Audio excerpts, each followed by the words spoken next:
بندہ سمجھے میری تباہی کا وقت شروع ہو گیا۔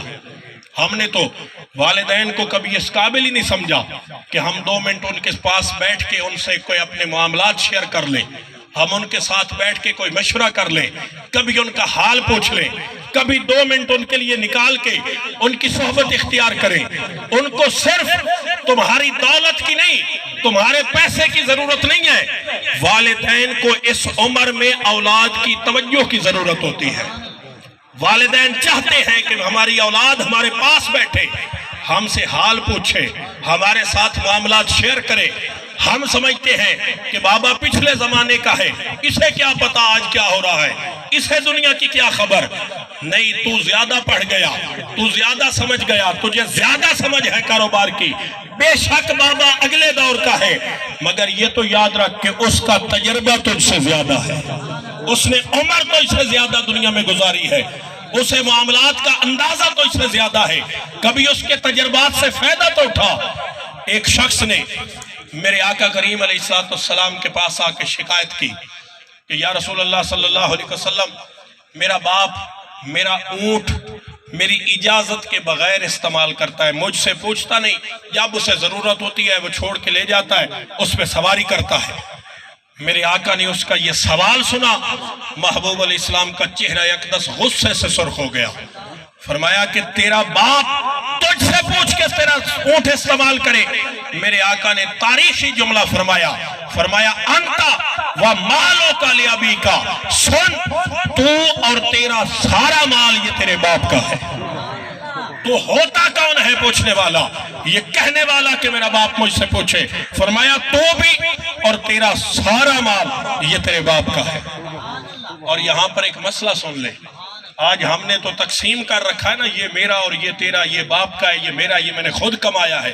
مسئلہ سن لے، فقہ کی ساری کتابوں میں یہ مسئلہ ہے کہ باپ اگر بیٹے کے مال میں سے، باپ ہو سگے بیٹے کے مال سے چوری بھی کر لے، یعنی بغیر بیٹے کو بتائے اس کا مال اٹھا لے، شریعت نے اس کے لیے کوئی سزا نہیں رکھی، شریعت نے اس کے لیے کوئی سزا نہیں رکھی۔ ہم نے والدین کو پتہ نہیں کس مقام پہ لا کھڑا رکھ دیا ہے، اور قرآن حدیث میرے آقا کا سارا فرمودات کا ذخیرہ، قرآن سارے کا سارا۔ اللہ اور اس کے رسول کی اطاعت کے بعد یہ بات یاد رکھیں، اللہ اور اس کے رسول کی اطاعت کے بعد جن کی اطاعت بندے پر فرض کی ہے وہ والدین کی اطاعت ہے، وہ والدین کا ادب و احترام ہے۔ یہ اللہ نے اپنے اور اللہ کے رسول کے بعد فرض کیا ہے۔ اور ایک بڑا مشکل مسئلہ آپ کو سن لیں گے، ہے شریعت کا مسئلہ۔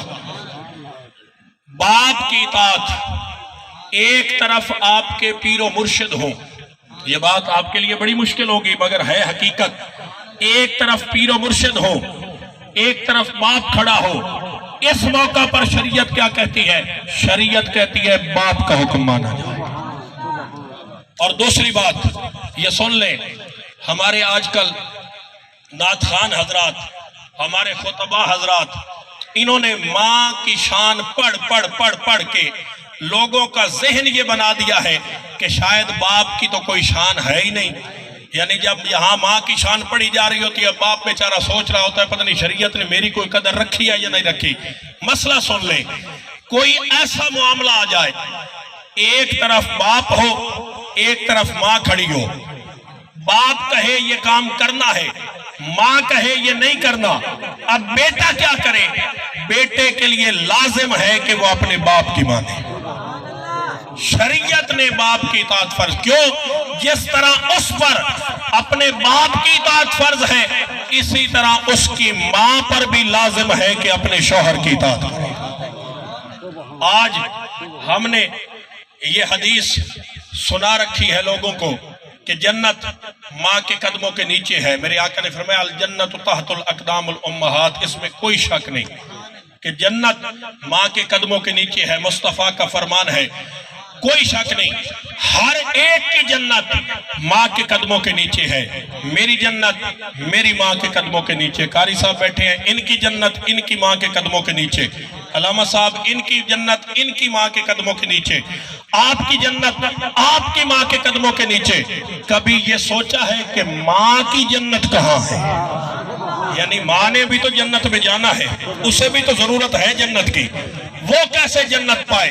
جس طرح ہم سب کی جنت ماں کے قدموں کے نیچے ہے، ہماری ماں کی جنت ہمارے باپ کے قدموں کے نیچے، اس پر اپنے شوہر کی اطاعت فرض ہے۔ یہ غلط کنسیپٹ آپ کو دیا جاتا ہے، اس میں کوئی شک نہیں، خدمت کے لحاظ سے والدہ کا درجہ، چونکہ اس نے تکلیف زیادہ اٹھائی، مگر جہاں اطاعت کی بات آئے گی، جہاں کمپیریزن اور مقابلے کی بات آئے گی، والد کو شریعت نے فوقیت دی ہے۔ تو والدین کا ادب کریں، احترام کریں، ان کا خیال رکھیں۔ انہوں نے بڑی قربانیاں دی ہیں آپ کے لیے۔ آپ کے بچپن میں جب آپ بولنا نہیں جانتے تھے، چلنا نہیں جانتے تھے، ماں تھی جس نے ساری ساری رات جاگ کے تیرے لیے گزاری ہے۔